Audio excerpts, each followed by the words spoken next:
બાદ આપણે આ રીતે ગલકાની છાલ ઉતારીશું. બધા ગલકાની છાલ ઉતારી લઈશું. ત્યારબાદ તેને આ રીતે ઝીણા ઝીણા સમારી લઈશું.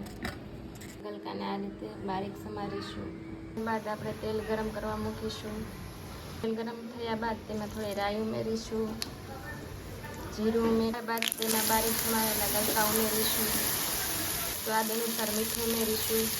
ત્યારબાદ બધું મિક્સ કરીશું. થોડી વાર ગલકાને સાતળવા દઈશું તેલમાં. બાદ મીડિયમ ફ્લેમ પર ગેસ રાખીને ઉપર ડીશ ઢાંકી દઈશું. થોડું પાણી ઉમેરી નાખીશું જેનાથી શાક દાજી ન જાય. આ રીતે ગલકા ચડી જાય પછી તેમાં લાલ મરચું ઉમેરીશું.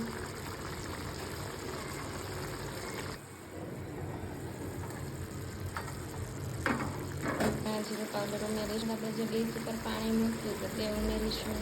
શાકને મિક્સ કરીશું. હવે આપણું ગલકાનું શાક તૈયાર થઈ ગયું છે.